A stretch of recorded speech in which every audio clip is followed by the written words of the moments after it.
Good evening, everyone, or afternoon. If you're in California, here in New York, it's 7.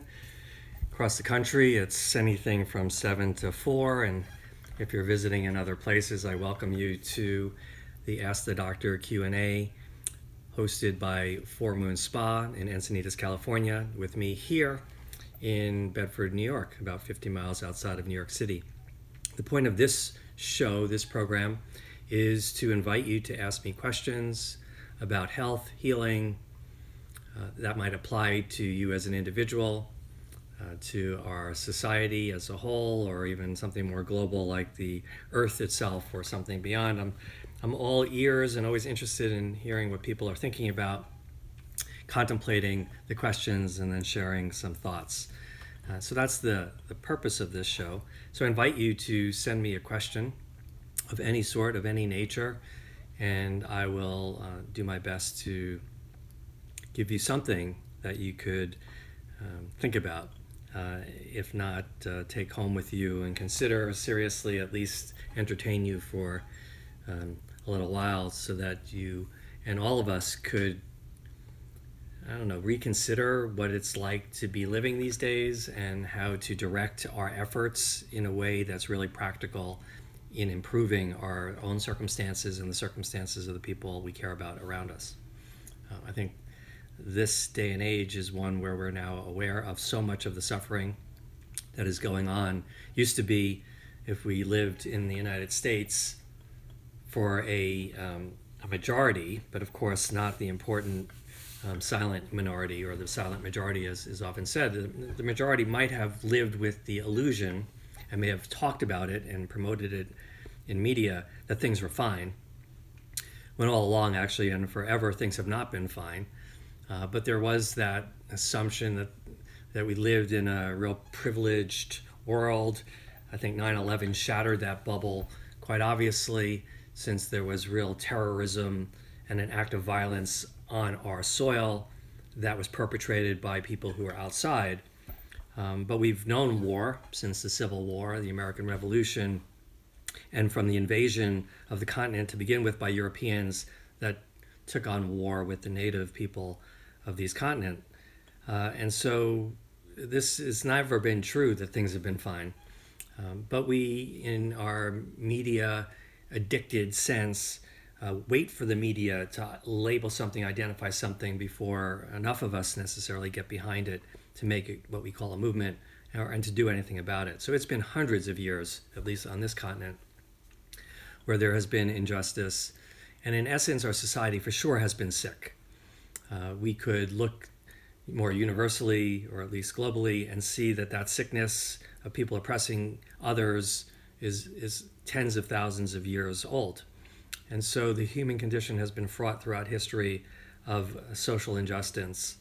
And it's very hard to ignore it. It's really hard to say I'm okay when we see so many people who are not okay. And of course, it's all relative. On the other hand, I think more people are waking up to the fact that it's not okay if others aren't, and that there needs to be some action taken to get people to think about what more they can do, not only to serve others, but in some ways to serve the whole, which of course then trickles down to the individual. And so I think this is a new framing of our work on individual levels, but also on a collective level. So with that, I want to address something that I had a conversation with a really good friend today about how we're putting so many things on hold right now. We're not making plans for our normal summertime activities. If we do, they're really seriously modified. We don't necessarily feel the same about going out and socializing, even though we so badly want to. And maybe we're doing it, but it's just more of a to-do these days than it used to be, where we just walk out our door and do whatever we seem to please. We have to think a lot more about how we're doing it, whether or not we're allowed to do it, what we have to wear to do it. These are all questions that have come up now that are, sort of wearing on people. And so my friend was talking about, when this is all over, I don't know that I can go back to the way things were. In fact, he was saying that he's even stopped already doing his normal activity, at least on social media. He's one of those people, I think we all have many friends like this, good friends, people we really admire, who shares a lot about their own personal life and is grateful and appreciative and reflective and thoughtful and kind and illuminating and is real. Also shares the trouble, the shadows, the pain in a way that really is a full spectrum of human emotion. And we have some good friends who do that, and he would be one of those. And he said he hasn't been doing a lot of that lately because he doesn't know that he wants to continue that indefinitely. That was the behavior that he was doing before, and he was trying to put a lot of positive spin on a lot of things over time in the past. And I think this has been a reality check for him. And he was then talking, got me thinking about what are we setting our sights on, what's our vision for when we emerge from this. And we don't necessarily know when that will be, in fact. So we could say, well, when that happens, I won't go back to things as usual. And we can be poised to do it differently when that happens. In the interim, we're still used to the way things were. And of course, we're reflecting now on how we feel because things are different than things were. And we notice the contrast, we notice the difference, we notice how many things we have to do differently now. And we struggle with that. But what if we set our sights on a vision in the future of something that was already pulled back a little bit more moderate, a little bit more attentive to the details of our own immediate environment, what was right in front of us, our homes, the people we live with, the things that were our real priorities, and didn't scatter ourselves as thinly throughout. That we adopted that behavior now so that we would set our vision where we're saying already, well, I'm not going to go back to things as usual, but instead of waiting for that moment to arrive, that we advance it to this moment and say, okay, so even now, I'm going to adopt the way that would be when it will happen. And starting today, at this moment, I'm going to behave differently. I'm going to spend, let's say, more time in a quiet space, more time outside, more time with my animals, more time with my friends, and less time doing things that are maybe, we'll call them superficial. Even though we enjoy them, they may be entertaining, they may have been in the past a good way to spend some time, but this is what's going to change.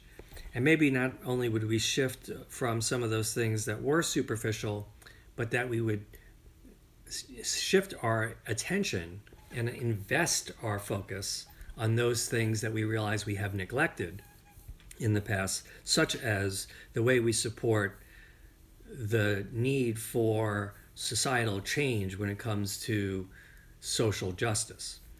And that there are things we can do differently where we would be active in those causes, those that would speak to us, that would make us feel like things were really different, that in the light of what I just went through over these months and maybe longer, I have emerged with a new sense of my purpose in service to humanity in part. And my role in this world is not just to be a bystander and an observer and complain when things don't look good, try to defend or even deny the existence of these things to begin with, but to recognize the reality and then do something different. Well, so that would be my message for tonight. Advance your purpose in consideration of the whole and the health of the whole, so that though you may already know you won't go back to things as usual, but that you bring what would be different in place now, like your investment of attention to those causes that serve the global causes, or even really taking better care of yourself. Really taking better care of yourself now.